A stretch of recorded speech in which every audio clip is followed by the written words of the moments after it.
Hi friends, ఈరోజు GDS ABPM duties ఏంటి, ఈ జీడిఎస్ ఏబిపిఎం డ్యూటీ లేడీస్ చేయొచ్చా లేదా అనేది తెలుసుకుందాం. జీడిఎస్ ఏబిపిఎం డ్యూటీ ఎస్ఓ నుంచి స్టార్ట్ అవుతుంది.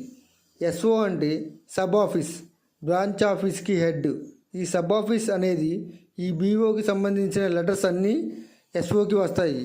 అక్కడ ఎస్పిఎం బీఓకి సంబంధించిన లెటర్స్ అన్నీ బీఓకి ఇన్వాయిస్ చేస్తారు. మరియు బీఓకి కావాల్సిన క్యాష్ కూడా ఏబిపిఎం తీసుకొని రావాలి.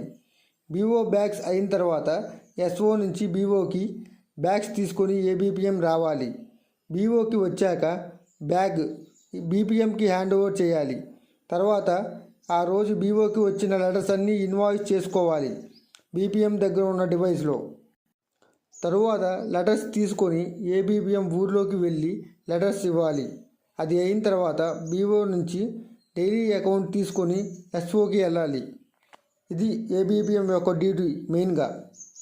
ఇది లేడీస్కి ఈచ్ అండ్ ఎవ్రీ హౌస్ తిరగాలి. బీఓలో కొంచెం ఇబ్బందిగా ఉంటుంది. అప్పుడప్పుడు టార్గెట్స్ కూడా ఉంటాయి.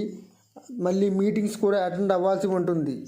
ఈ వర్క్ లేడీస్ చేయొచ్చా లేదా అనేది మెయిన్గా ఫైనాన్షియల్గా సెటిల్ అయితే వేరే జాబ్ చేసుకోవడం బెటర్. అదే ఇంట్లో కొంచెం పరిస్థితి బాగోకపోతే జాబ్లో జాయిన్ అవ్వచ్చు. ఒక 15 నుంచి 17,000 వరకు శాలరీ వస్తాయి. Thank you friends. ప్లీజ్